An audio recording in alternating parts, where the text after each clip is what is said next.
Well, welcome, Mrs. Hutchinson. Thank you for joining me on the Inquisitive Introvert podcast. Before we get into your backstory, I just kind of want to let the audience know how we met. I actually found you on Thumbstack, I believe the website was, and you helped me get my resume in order. Yes.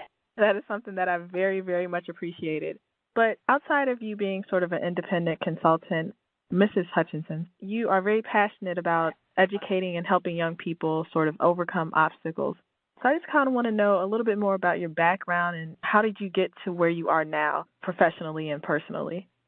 I come from a background where a lot of people that have been in my situation come from. I grew up in the inner city. I grew up very, very poor. I come from a family of 12 children, so you can imagine trying to distinguish oneself in a family of 12 is a little bit of an art form.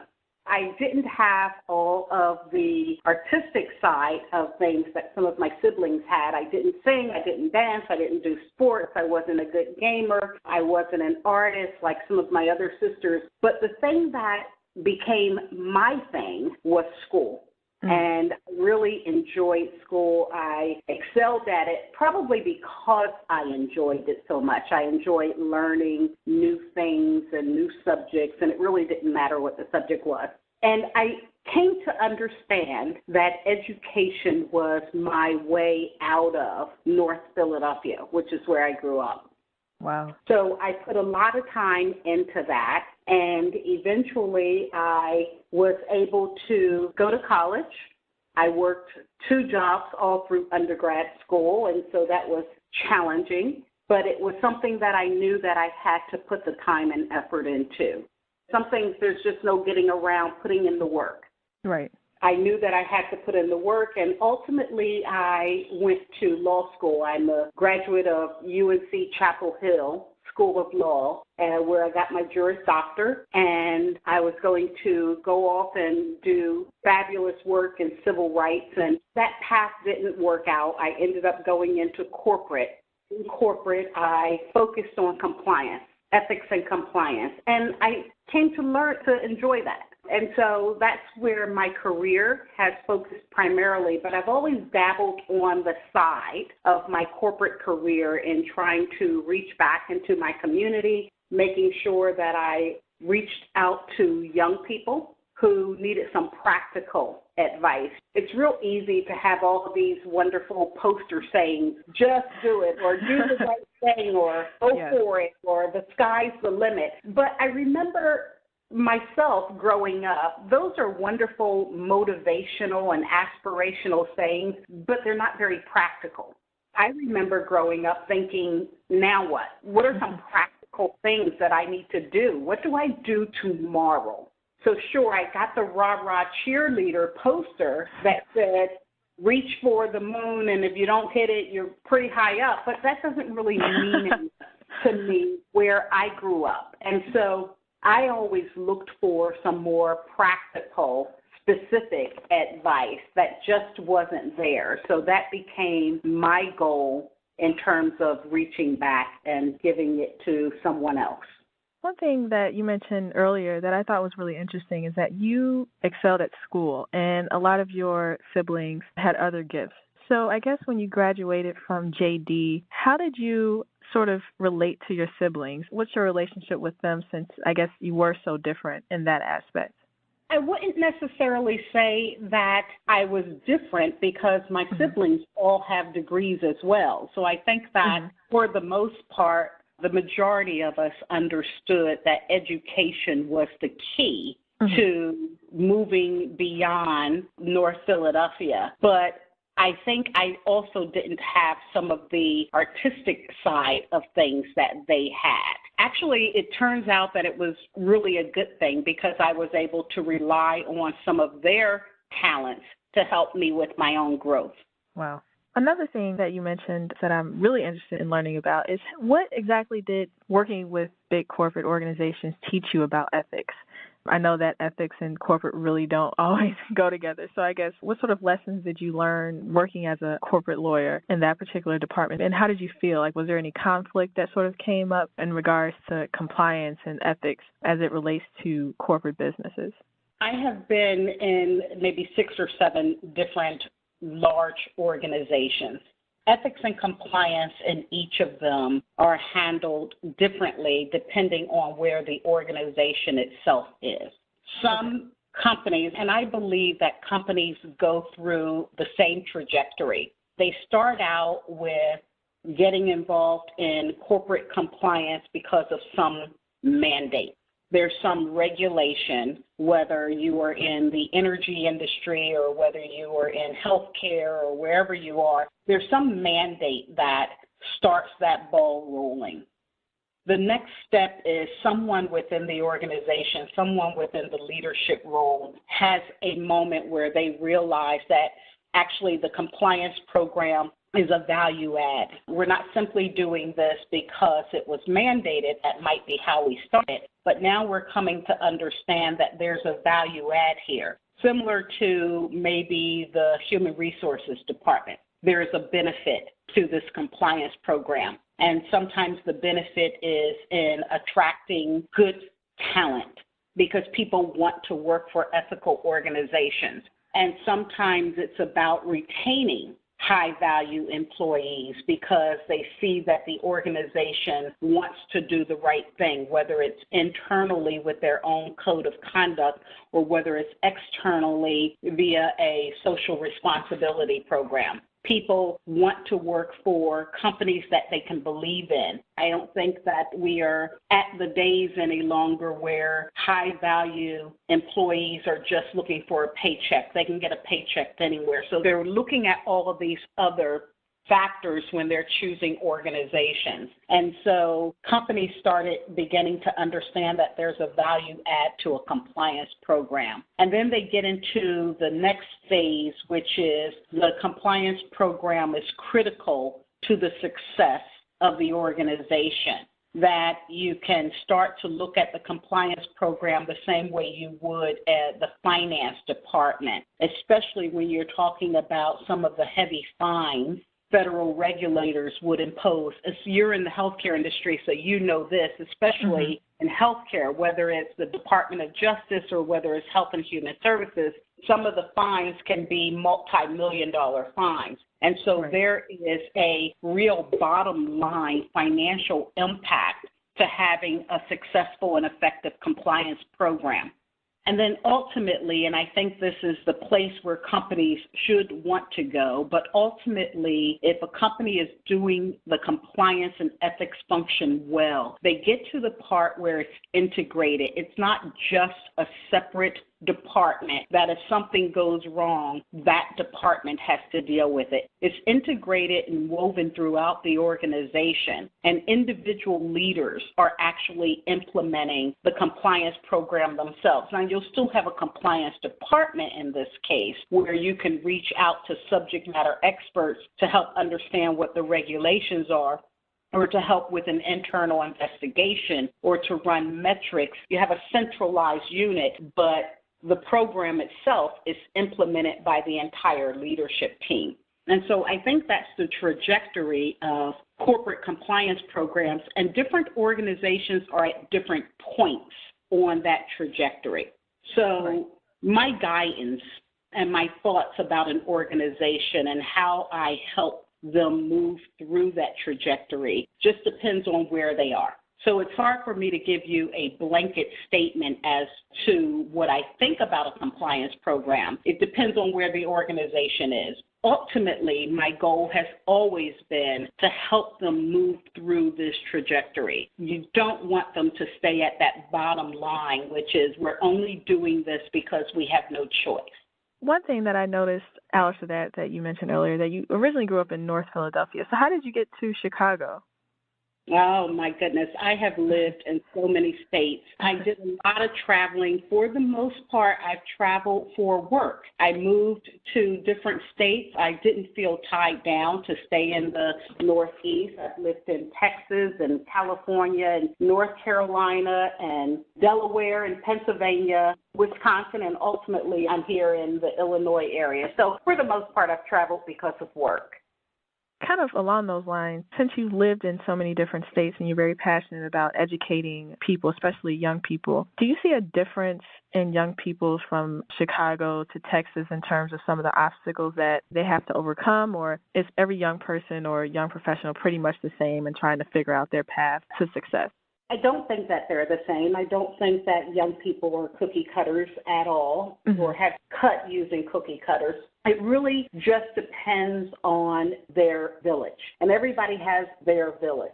But I do think the inner city for me has been the draw because I think that having access to the people who can mentor you and motivate you when you come out of the inner city is not as readily available as those mentors are in the suburbs or in other communities. So while the individuals are certainly unique in their psychology and unique in what they are striving for, I think that we can look at certain geographical areas within different states. And the inner cities, I think, are where you have people who are at risk simply because they don't have that practical step-by-step guidance that you would like for everybody to have. And I just used too broad of a brush with that, so I apologize. I mean, don't want to paint the inner cities as the big problem area. It certainly isn't. That has certainly just been my focus in trying to mentor. Sure. And who are some of your mentors growing up, and how did they affect you personally and professionally? First and foremost, some of my mentors would have been my older siblings, simply because they were right there and they were available. Some of them had gone to school, to university prior to me, so I could tap into them and I could find out how would I do A or B or C or D, and they were readily available to give me information and share their knowledge.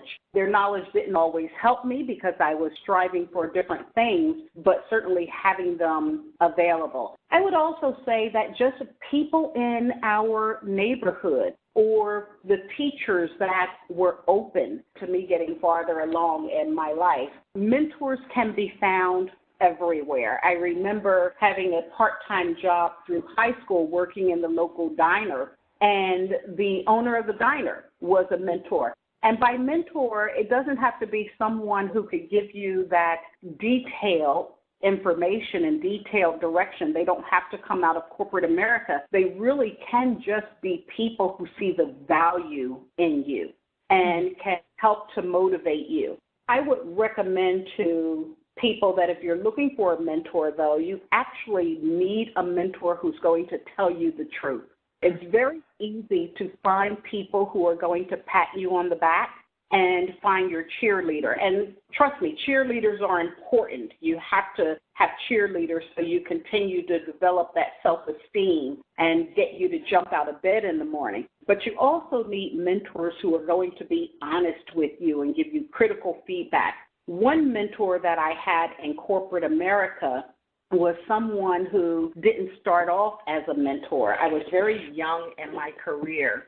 This was prior to law school. I'd been working in marketing and advertising, and I remember I had a vice president who allowed me to write a marketing plan. And I spent a lot of time on that marketing plan. It was my first one. I put it together. I gave it to him. And the next day he gave it back to me, and it said, great. And that was it. It great. And I felt really good about that. I was like, yes, I hit the mark on it. And over the next 2 years, I sent my manager, he was a VP at the time, I sent this VP a variety of marketing plans and projects and reports. And he just thought I was completely on task and on target, and I would get thumbs up. And at one point I had asked him if I could send it upstairs to the director of marketing. And he said, yeah, go ahead, let's send it up. So I was feeling really good about myself. And then he left the organization, and his replacement was a woman named Carolyn. And Carolyn came in, and I was in the middle of writing a marketing plan when she came in, and I remember giving it to her. and it came back to me with so much red ink on it. She had marked it up. She had things written in the column, in the side margin saying, well, where's the budget for this? You already talked about this on page 3. Why are we talking about it again here? Why don't you merge those? It was just so many comments and so much red. I was angry. I was absolutely angry and thought she was being mean and had a little bit of an arrogance about myself because I had been writing these marketing plans for 2 years. And my thought was, who is she to come in here and tell me I know what I'm doing? I've been doing this for 2 years. And I remember tossing it aside on my desk, and I called my brother that evening just because I wanted to have a venting session and I needed somebody on my side.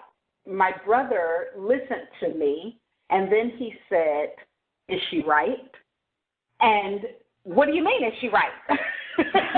What do you mean? I've been doing this for 2 years. What do you mean? And he said, well, sounds like your ego is bruised, but this is about your career. So stop being mad at her. Go back, read her comments, and decide if she's right.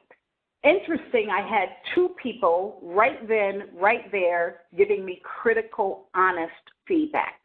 Because when I went back and read her comments, she's right. I didn't have a budget in that marketing plan. I had talked about the market impact on page 3 and then again on page 6. Why wouldn't I talk about them together? I was missing some things.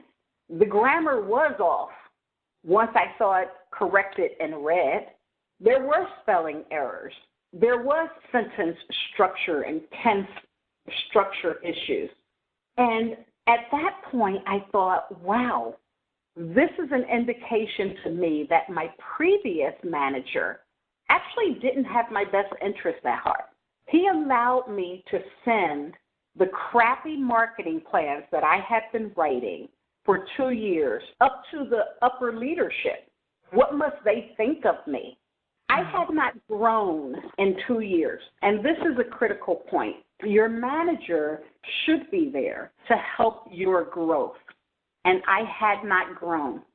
And at that point, when I went back to Carolyn, I apologized to her, and I said, I went back and read your comments, and I read what I had written, and you are absolutely correct. I have a lot of work to do. And she said, I can help you if you want. And I thought, absolutely I want. And so one of the things that I try and coach young people about is seek out people who are going to give you honest feedback. If all you want is to get 4s on a scale of 1 to 4 on every single annual review, and there are many people who want that because it's tied to their bonus or tied to their raise, right? So they want 4s across the board. If you're getting 4s across the board from your leader year after year, you either need to be in a more challenging position or your leader is doing you a disservice. 4s across the board suggest that you have no more growth, not in that position. And if that's the case, maybe you've outgrown that position and you need to be looking throughout either that organization or another organization for more challenging work. When you asked about my mentors, I have had several and in a variety of positions, from my community to corporate to colleagues, who in each case you want someone who is going to have your best interest at heart, whether they are going to be your cheerleader or whether they are going to give you some critical, honest feedback or whether they are going to help you with your skill development. I don't know that one person fits all of those criteria, so you might want to have several mentors. I definitely agree with that. And one sort of common thing that I'm hearing from your story is that you were just so determined and focused and developed great work habits. I think nowadays, since millennials, we kind of get this bad rap of being lazy and things like that. But I don't think that's necessarily true. But for, I guess, millennials where that sort of characteristic does apply, what is your best advice to people that feel like they're entitled to certain things? And how do they sort of get out of that ego to be better personally and professionally? I love millennials. I think millennials are amazing because I don't think that they see restrictions, and that's a good thing. I think go for it. Go for that home run. Go for the long distance run. But just know that you have to put in the work. That hasn't changed, and it never will change. You have to put in the work. The other two things I think I would say to millennials is, number one, be aware of your social media presence. That was not something that I had to worry too much about as I was at the beginning of my career, because the internet wasn't everywhere and we didn't have Facebook and Twitter and LinkedIn and et cetera. But you're always interviewing, always. You're always interviewing for your next job. And it doesn't really matter whether you are at the local Whole Foods market getting some apples. You're always interviewing. And so your presence and how you represent yourself is always critically important. That is also true on social media. I have interviewed a lot of people for positions, and I've been surprised sometimes when I see the person in front of me who is so polished and so knowledgeable and very skilled and appropriate sitting in front of me, but I want to know if they are appropriate for the long term and for representing the organization, especially in my field, which is ethics and compliance. And a view of their social media has been surprising to me at times. And these are the millennials, and the amount of information that they are willing to put out to the world, and some of the unfortunate statements that you see on some of the social media. How would you have a statement on here that becomes so politically charged that it causes people to take a step back?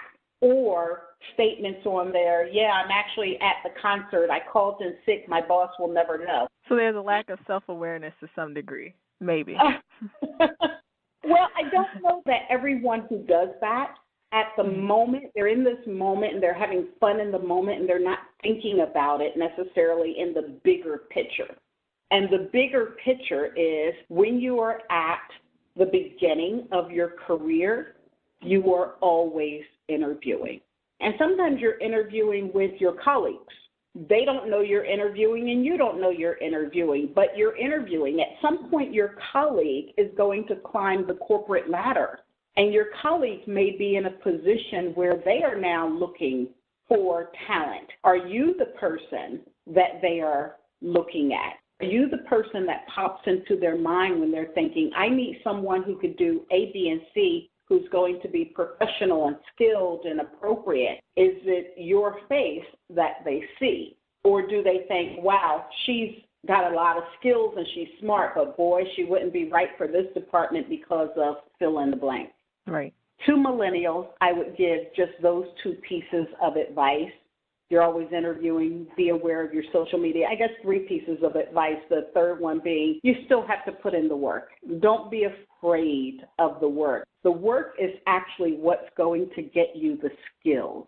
Sorry, I have so many questions, but I know you have to go. So I just want to thank you very much for your time. This has been very informative, and I know that people will find this just as helpful as I found it. And so my last question is, where can people reach out to you regarding mentorship or any sort of business interest they might have in terms of contacting you with ethics, compliance, anything? So I'm on LinkedIn, Alyse Hutchinson, and people can have my email address. It's esquirehutch@aol.com. Got it. Well, thank you, Alyse. Did you have a good time? I did. Thank you for doing this. Okay. Oh, it no actually problem. taught me to think about some things as well. Oh, good. That's my goal. I want it to be beneficial to everyone. All right. Well, thank you, Alyse. I really appreciate it. We will talk soon. Thank you, Erin. Oh, no problem. Bye-bye.